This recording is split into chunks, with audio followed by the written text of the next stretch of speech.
তো বন্ধুসকল আপোনালোকে ইতিমধ্যে গম পাইছে যে গুৱাহাটী ইউনিভাৰ্চিটিয়ে final merit list BEd entrance এক্সামৰ পাব্লিছ কৰিছে আৰু সেই ফাইনেল মেৰিট লিষ্ট আপোনালোকে নিজে চাইছে ৰেংক লিষ্টটো আপোনালোকে দেখিছে কোনো ধৰণৰ চেঞ্জেছ নাই কিন্তু বহুত কিছুমান চেঞ্জেছ আহিছে এডমিশন ক্ষেত্ৰত বা এডমিশন লোৱাৰ ক্ষেত্ৰত বা ডকুমেন্টছৰ ক্ষেত্ৰত হয় বন্ধুসকল ফাইনেল মেৰিট লিষ্টটো যদি আপুনি এতিয়া পৰ্যন্ত পোৱা নাই তেতিয়াহ'লে ডেছক্ৰিপশ্যনত লিংক দি দিছো আপোনালোকে ডাউনলোড কৰি ল'ব পাৰিব তো বন্ধুসকল তেতিয়াহ'লে আটাইতকৈ ডাঙৰ চেঞ্জেছ NCL বা তেওঁলোকৰ যেটো কাট অফ বা কোৱালিফাইং মাৰ্কস হে কোৱালিফাইং মাৰ্কসটো তেওঁলোকে ইনক্ৰিজ কৰিছে ডকুমেন্টস কিছুমান তেওঁলোকে নেসেসাৰি কৰি দিছে তো বন্ধুসকল তেতিয়াহ'লে আপোনালোকক মই এই ভিডিঅ'টিত ডকুমেন্টস কি ইম্পৰ্টেন্স পৰিব কি ডকুমেন্টস নেসেসাৰি বা কি আন্ডাৰটেকিং আপোনালোকে কম্পালসৰি দিব লাগিব লগতে কোনবোৰ ইনষ্টিটিউচনত বৰ্তমান এডমিশনৰ ফৰ্ম দি থকা হৈছে সম্পূৰ্ণ কথা মই আপোনালোকক এই ভিডিঅ'টি জনাম তো বন্ধুসকল তেতিয়াহ'লে ভিডিঅ'টি হ'বলৈ গৈ আছে বহুত ইনফৰ্মেটিভ ভিডিঅ'টি হেহলৈকে চাব আৰু এনে ধৰণৰ ইনফৰ্মেটিভ ভিডিঅ' পাই থাকিবলৈ মোৰ এই চেনেলটি এটা পৰ্যন্ত যদি সাবস্ক্ৰাইব কৰা নাই সাবস্ক্ৰাইব কৰি মোক আগলৈ এনে ধৰণৰ নতুন ভিডিঅ' বনোৱাত প্ৰেৰণা যোগাব বুলি মই আশা ৰাখিলো তো বলক আজি মোৰ ভিডিঅ'টিলৈ আগবাঢ়ো প্ৰথমতে বন্ধুসকল মই আপোনালোকক জনাই দিওঁ আপোনালোকৰ যেটো কোৱালিফাইং মাৰ্কস লাষ্ট ইয়াৰ যেটো ST ক্যাটেগৰি বা ৰিজাৰ্ভ ক্যাটেগৰি সকলৰ কাৰণে 50 আছিল আৰু আনৰিজাৰ্ভ ক্যাটেগৰি বা OBC ক্যান্ডিডেট সকলৰ কাৰণে 60 আছিল কিন্তু বন্ধুসকল এই মাৰ্কসটো গুৱাহাটী ইউনিভাৰ্চিটিয়ে এইবাৰ ইনক্ৰিজ কৰি আপ টু 80 আৰু 90 কৰিছে হয় ৰিজাৰ্ভ ক্যাটেগৰি সকলৰ কাৰণে 80 মাৰ্কস কোৱালিফাইং মাৰ্কস অৰ্থাৎ 80 পোৱা শিক্ষাৰ্থী সকলেহে এপ্লাই কৰিব পাৰিব বিলো 80 পোৱা সকলে এপ্লাই কৰিবলৈ নোৱাৰিব বা তেওঁলোক এলিজিবল নহব ঠিক তেনে ধৰণে আনৰিজাৰ্ভৰ কাৰণে 90 মাৰ্কস হয় যদি আপুনি 400 ভিতৰত 90 নম্বৰ লাভ কৰিছে তেতিয়ালে আপুনি ইনষ্টিটিউট বিলাকত এপ্লাই কৰিব পাৰিব হয় যোৱাবাৰ 60 আছিল কিন্তু এইবাৰ বহুত ইনক্ৰিজ কৰিছে আপ টু 90 ইনক্ৰিজ কৰিছে হে হেতুকে শিক্ষাৰ্থীসকলৰ বহুত কিছুমান খেলিমেলি আহিব বহুত ক্যান্ডিডেট কোৱালিফাইং বহুত কম ক্যান্ডিডেট কোৱালিফাই কৰিছে যে 80 বা 90 মাৰ্কস কেৰি কৰিবলৈ সক্ষম হৈছে তো তেওঁলোকৰ কাৰণে এলিজিবল হ'ব কিন্তু যিসকল বিলো 80 বা আনৰিজাৰ্ভ ক্যাটেগৰি হলে 90 তলত পোৱা শিক্ষাৰ্থীসকল এপ্লাই কৰিব নোৱাৰিব ইয়াতকৈ ডাঙৰ আৰু এটা চেঞ্জেছ আনিছে গুৱাহাটী ইউনিভাৰ্চিটিয়ে হেতু আছে OBC MOBCৰ ক্ষেত্ৰত যেটো NCL কম্পালসৰি কৰিছে হয় বন্ধুসকল NCL সাৰ্টিফিকেটটো আপোনালোকৰ কম্পালসৰি কৰিছে যিসকল OBC MOBC সিট বা ৰিজাৰ্ভ সিট ক্লেম কৰিব বিচাৰে তেওঁলোকে OBC MOBC সিটত এডমিশন ল'ব বিচাৰে তেতিয়ালে তেওঁলোকৰ ভ্যালিড NCL সাৰ্টিফিকেট থকাটো বাঞ্ছনীয় কৰিছে সকলো ইনষ্টিটিউট বিলাকত যেটো লাষ্ট ইয়াৰ প্ৰয়োজন হোৱা নাছিল লাষ্ট ইয়াৰ কোনো ধৰণৰ NCL বা তেনেকুৱা কোনো ধৰণৰ সাৰ্টিফিকেট প্ৰয়োজন হোৱা নাছিল OBC MOBC ক্যান্ডিডেট সকলৰ কাৰণে কিন্তু এবাৰ প্ৰত্যেকখন ইনষ্টিটিউট বিলাকে তেওঁলোকৰ এডমিশনৰ যি নোটিফিকেশন তাত উল্লেখ কৰিছে যে NCL for OBC candidates is mandatory and compulsory তো এইটো সকলোবোৰ ইনষ্টিটিউট বিলাকক তেওঁলোকে পাবলিশ কৰিছে ইনষ্টিটিউট যিমানবোৰ আছে যিমানবোৰ বিএড কলেজ এণ্ড ইনষ্টিটিউট আছে সকলোবোৰ ইনষ্টিটিউটে এডমিশনৰ নোটিফিকেশনটোত স্পষ্টভাৱে এই কথাটো মেনশন কৰিছে যে NCL is compulsory তো বন্ধুসকল তেতিয়ালে আপোনালোকৰ কাৰণে বহুত কিছুমান অসুবিধা আহি পৰিব হে যিসকল শিক্ষাৰ্থী NCL আছে তেওঁলোকে কিন্তু এডমিশন ল'ব পাৰিব OBC MOBC সিটত আদাৰৱাইজ যিসকলৰ নেথাকিব তেওঁলোকৰ কিন্তু OBC MOBC সিটৰ পৰা বঞ্চিত হ'ব অৰ্থাৎ তেওঁলোকৰ যদি মাৰ্কস ভাল তেতিয়ালে তেওঁলোকে আনৰিজাৰ্ভ ক্যাটেগৰিত এডমিশন ল'ব পাৰিব হয় বন্ধুসকল এই দুটা হৈছে আটাইতকৈ ডাঙৰ চেঞ্জেছ লগতে EWS ক্যান্ডিডেট সকলৰ কাৰণে ভ্যালিড EWS সাৰ্টিফিকেটটো পাবলিশ কৰিব লাগিব অৰ্থাৎ তেওঁলোকে সাবমিট কৰিব লাগিব ডিউৰিং দ্য এডমিশন তেওঁলোকে EWS সাৰ্টিফিকেট বা তেওঁলোকৰ যেটো ইনকাম সাৰ্টিফিকেট হেতু সাবমিট কৰিব লাগিব তো বন্ধুসকল এতিয়া বলক আমি ফাইনেল মেৰিট লিষ্টৰ অকনমান চকু ফুৰাই পেলাই কোনবোৰ ইনষ্টিটিউট বিলাকত এডমিশনৰ ফৰ্ম দি থকা হৈছে আপোনালোকক মই স্ক্ৰিনত লৈ গৈছো হয় বন্ধুসকল এইটো আছে গুৱাহাটী ইউনিভাৰ্চিটিৰ ফাইনেল মেৰিট লিষ্ট আপোনালোকে এতিয়া পৰ্যন্ত যদি পোৱা নাই ডেসক্ৰিপশ্যনত মই লিংক দি দিছো আৰু এইবাৰ গুৱাহাটী ইউনিভাৰ্চিটিয়ে কৰিছে কি তেওঁলোকে অফিচিয়েল ৱেবছাইটত তেওঁলোকে এই ফাইনেল মেৰিট লিষ্টটো পাব্লিক কৰা নাই অৰ্থাৎ তেওঁলোকে ইনষ্টিটিউট বিলাকে যেটো লগইন কৰিব ইনষ্টিটিউট লগইনত তেওঁলোকে দিছে অৰ্থাৎ ইনষ্টিটিউট বিলাকে চাব পাৰিব কিন্তু ক্যান্ডিডেট সকলৰ কাৰণে পাব্লিক কৰা নাই অৰ্থাৎ আজি 17 তাৰিখ 17 আগষ্ট বা 19 আগষ্টৰ ভিতৰত পাব্লিক কৰি দিব আৰু আপোনালোকে ৱেবছাইটৰ পৰা ডাউনলোড কৰিব পাৰিব আৰু যদি আপোনালোকে চাব বিচাৰে তেতিয়ালে ডেসক্ৰিপশ্যনত মই লিংক দি দিছো আপোনালোকে চাই ল'ব পাৰিব তো তেনেকুৱা বৰ বিশেষ এটা চেঞ্জেছ আহা নাই আগৰ যেটো প্ৰফেশনাল মেৰিট লিষ্ট আছে হে তেনে ধৰণে তেওঁলোকে সেম কিছুমান দুই এটা খালি ক্যাটেগৰি চেঞ্জেছ আহিছে বাকি তেনে ধৰণৰ বৰ বিশেষ কোনো স্পেশাল চেঞ্জেছ নাই তো এইটো আছিল ফাইনেল মেৰিট লিষ্ট আপোনালোকে এই ৰেংকটো যিমান ৰেংক পাইছে টোটাল মাৰ্কছৰ আপোনালোকৰ যেটো ৰেংক নম্বৰ হে ৰেংকটো আপোনালোকে ইয়াত কি কৰিব লাগিব এডমিশনৰ সময়ত আপোনালোকে ৰেংকটো সাবমিট কৰিব লাগিব তো বন্ধুসকল এইটো হ'ব আপোনালোকৰ ফাইনেল মেৰিট লিষ্ট তো যিসকল শিক্ষাৰ্থী এবাভ 90 এণ্ড 80 পাইছে ST SC সকলৰ কাৰণে 80 আৰু বাকি আনৰিজাৰ্ভ 90 তো তেওঁলোকে এপ্লাই কৰাৰ কাৰণে এলিজিবল হ'ব তো বন্ধুসকল এইটো হৈছে বৰনগৰ বিএড কলেজৰ এডমিশন নটিফিকেশন তেওঁলোকে আজিৰ পৰা অৰ্থাৎ 17 আগষ্টৰ পৰা এডমিশন ফৰ্ম ইস্যু কৰিব আৰু 21 আগষ্টৰ ভিতৰত আপোনালোকে সাবমিট কৰিব লাগিব 22ত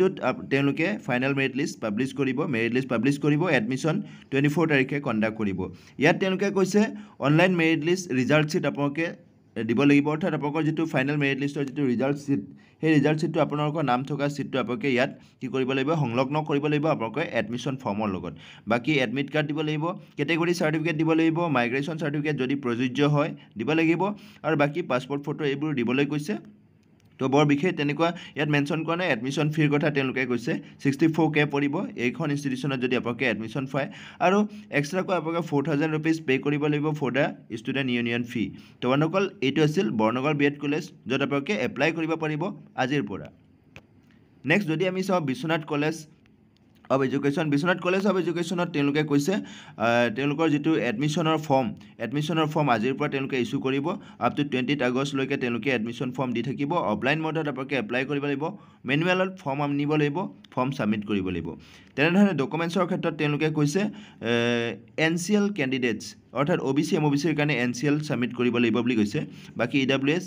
এডমিট কাৰ্ড আৰু আপোনালোকৰ যেটো স্কোৰ কাৰ্ড অৰ্থাৎ আপোনালোকৰ যেটো ৰেংক লিষ্ট আপোনালোকে ইয়াত সংলগ্ন কৰিব লাগিব এডমিশন ফৰ্মৰ লগত বাকি তেওঁলোকে 20 আগষ্টৰ ভিতৰত আপোনালোকে ফৰ্মসমূহ দিব লাগিব মেৰিট লিষ্টৰ কাৰণে আপোনালোকে যেটো official website Biswanath college of এডুকেশ্যনৰ যেটো অফিচিয়েল ৱেবসাইট তাত ভিজিট কৰি থাকিব লাগিব এটো তেওঁলোকে যোৱাকালি পাবলিশ কৰিছে নটিফিকেশনটো বাকি তেনেধৰণে আমি যদি নগাঁও কৃষ্ণবৰা বিএড কলেজটো যদি চাওঁ ইয়াতো তেওঁলোকে কৈছে যোৱাকালিৰ পৰা ফৰ্ম দিছে অনলাইন আপোনালোকে এপ্লাই কৰিব পাৰিব কৃষ্ণবৰা বিএড কলেজত অনলাইন আপোনালোকে আৰম্ভ হৈ গৈছে যোৱাকালিৰ পৰা আৰু অহা 20 আগষ্টলৈকে তেওঁলোকে এপ্লাই কৰাৰ সময়সীমা দিছে আৰু 21ত তেওঁলোকে মেৰিট লিষ্ট পাবলিশ কৰিব এডমিশন তেওঁলোকে 24ত কণ্ডাক্ট কৰিব বাকি তেওঁলোকে ডকুমেন্টছৰ ক্ষেত্ৰত কিছুমান কথা উল্লেখ কৰিছে যে final merit list publish in Guwahati notification dated 14 August অৰ্থাৎ 14 আগষ্ট তাৰিখে যি ফাইনেল মেৰিট লিষ্ট পাবলিশ হৈছে সেই লিষ্টটো আপোনালোকৰ কি থাকিব লাগিব নাম থাকিব লাগিব আৰু সেই লিষ্টটো আপোনালোকে সংলগ্ন কৰিব লাগিব এডমিশন ফৰ্মৰ লগত অৰ্থাৎ আপোনালোকে অনলাইন সাবমিট কৰিব লাগিব বা ভেৰিফিকেশনৰ টাইমত লৈ যাব লাগিব আদাৰৱাইজ যিসকল OBC MOBC candidates must submit NCL certificate অৰ্থাৎ OBC MOBC ক্যান্ডিডেটস সকলৰ কাৰণে NCL মাস্ট বি কৰিছে for EWS category candidates must be submit the EWS certificate of current financial year অৰ্থাৎ আপোনালোকে EWS সাৰ্টিফিকেটটো কাৰেন্ট যেটো ফাইনেন্সিয়াল ইয়াৰ হেতু submit কৰিব লাগিব কোনোবা শিক্ষাৰ্থী 2023ত আছে 2023ত বুলে আছে বা তাৰ আগৰ আছে হেতু নহব এক বছৰ কমপ্লিট নহলেও তেওঁলোকৰ নহব কাৰণ ফাইনেন্সিয়াল ইয়াৰটো 2023ৰ ফাইনেন্সিয়াল ইয়াৰটো 2024ৰ মাৰ্চতে কমপ্লিট হৈ গল তো আপোনালোকে 2024ৰ এপ্ৰিলৰ পাছত যেটো EWS সাৰ্টিফিকেট এপ্লাই কৰিছে হেতুহে আপোনালোকৰ ইয়াত কাম দিব তো বন্ধুসকল আপোনালোকে এইটো কি কৰিব চাই ল'ব আপোনালোকে ভালকৈ যে আপোনালোকৰ ইনকাম সাৰ্টিফিকেট বা EWS সাৰ্টিফিকেটটো এপ্ৰিল মাহৰ পাছত এপ্লাই কৰা হয় নে নহয় বা এপ্ৰিল মাহৰ পাছত ইস্যু কৰা হয় নে নহয় বাকি কলিবৰ কলেজ অফ এডুকেশ্যন তেওঁলোকে ফৰ্ম দি থকা হৈছে এভেইলেবল হৈছে আৰু যিসকল শিক্ষাৰ্থী এপ্লাই কৰিব বিচাৰে কলিবৰ কলেজ অফ এডুকেশ্যনত ফৰ্ম প্ৰসপেক্টাস দি থকা হৈছে আপোনালোকে ভিজিট কৰিব পাৰে তেওঁলোকে কোনো ধৰণৰ ডেট মেনশন কৰা নাই কিন্তু তেওঁলোকে যোৱাকালিৰ পৰা ফৰ্ম দি থকা হৈছে আপোনালোকে ফৰ্মটো ল'ব পাৰিব তো বন্ধুসকল ইফালে আমি যদি city Nagaon college of teacher education নগাঁৱত যদি চাওঁ ফৰ্ম দি থকা হৈছে তেওঁলোকে ফাৰ্ষ্ট ইয়াৰ বিএড এডমিশনৰ কাৰণে আৰু 17 আগষ্ট অৰ্থাৎ আজিৰ পৰা ফৰ্ম দিয়া আছে লাষ্ট ডেট তেওঁলোকে 22 আগষ্ট দিছে অৰ্থাৎ 22 আগষ্টলৈকে তেওঁলোকে ফৰ্ম সাবমিট কৰাৰ লাষ্ট ডেট দিছে অফলাইন ভাবে আপোনালোকে এডমিশন ফৰ্ম আনিব লাগিব এডমিশন ফি এডমিশনৰ ফৰ্ম 1000 মান পৰিব আপোনালোকৰ ফৰ্ম দি থকা হৈছে আপোনালোকে আনিব পাৰিব আজিৰ পৰা বাকি ইফালে বৰপেটা বিটি কলেজ যদি চাওঁ বৰপেটা বিটি কলেজতো ফৰ্ম দি থকা হৈছে আপোনালোকৰ যেটো এডমিশন ফৰ্ম যোৱাকালিৰ পৰা দিছে ফ্ৰাইডে আৰু অহা 20 আগষ্ট পৰ্যন্ত আপোনালোকে ফৰ্ম সাবমিট কৰিব পাৰিব তেওঁলোকে ইয়াত মেনশন কৰিছে শেডিউল তেওঁলোকে কৈছে 21 আগষ্ট তাৰিখে মেৰিট লিষ্ট পাবলিশ কৰিব আৰু এডমিশন 24 তাৰিখে কণ্ডাক্ট কৰিব বাকি ৱেটিং লিষ্ট 21 তাৰিখে পাবলিশ কৰিব আৰু ৱেটিং লিষ্টৰ যেটো এডমিশন 27 আগষ্ট তাৰিখে তেওঁলোকে কণ্ডাক্ট কৰিব বাকি কিবা যদি কোৱেৰিজ থাকে ফোন নম্বৰ তেওঁলোকে ইস্যু কৰিছে ফোন নম্বৰত আপোনালোকে যোগাযোগ কৰিব পাৰিব বাকি আপোনালোকৰ এইটো আছিল বৰনগৰ বৰপেটা বিটি কলেজৰ ইফালে যদি আমি বজালী টিচাৰ্ছ ট্ৰেইনিং কলেজৰ কথা যদি চাবলৈ যাওঁ তেতিয়াহ'লে ইয়াতো তেওঁলোকে কৈছে আজিৰ পৰা অৰ্থাৎ 17 আগষ্টৰ পৰা ফৰ্ম ইছ্যু কৰিব আপ টু 19 আগষ্টলৈকে 3টা বজালৈকে ফৰ্ম ইছ্যু কৰিব আৰু পাব্লিকেশ্যন মেৰিট লিষ্ট তেওঁলোকে 21 আগষ্ট পাব্লিছ কৰিব 3টা বজাত আৰু এডমিশ্যন তেওঁলোকে আনৰিজাৰ্ভ কেটেগৰীৰ 24 তাৰিখে কণ্ডাক্ট কৰিব বাকি যিকোনো কেটেগৰীৰো তেওঁলোকে 24 তাৰিখে কণ্ডাক্ট কৰিব কি হ'ব আফটাৰ 12:30 PM অৰ্থাৎ 12 বজাৰ পিছত তেওঁলোকে এডমিশ্যনটো কণ্ডাক্ট কৰিব বাকি কেটেগৰীৰ সকলক আনৰিজাৰ্ভ কেটেগৰীৰ 12 বজাৰ আগত এডমিশ্যন ল'ব বাকি 12:30 পাছৰ পৰা তেওঁলোকে বাকি OBC MOBC ST SC কেণ্ডিডেটৰ এডমিশ্যন দিব তেনেধৰণে ৱেটিং লিষ্ট তেওঁলোকে 26 আগষ্ট তাৰিখে পাব্লিছ কৰিব আৰু সেই ৱেটিং লিষ্টৰ যিটো এডমিশ্যন 27 আগষ্ট তাৰিখে তেওঁলোকে কণ্ডাক্ট কৰিব তো বন্ধুসকল এইখিনি আছিল আৰু বাকি ইনষ্টিটিউশ্যনবিলাকৰ যিটো নটিফিকেশ্যন মই পাৰ্ট 2 ভিডিঅ'ত লৈ আনি আছোঁ নেক্সট ভিডিঅ'ত আপোনালোকে পাই যাব তো বন্ধুসকল তেতিয়াহ'লে stay tune with my channel আপোনালোকে যিকোনো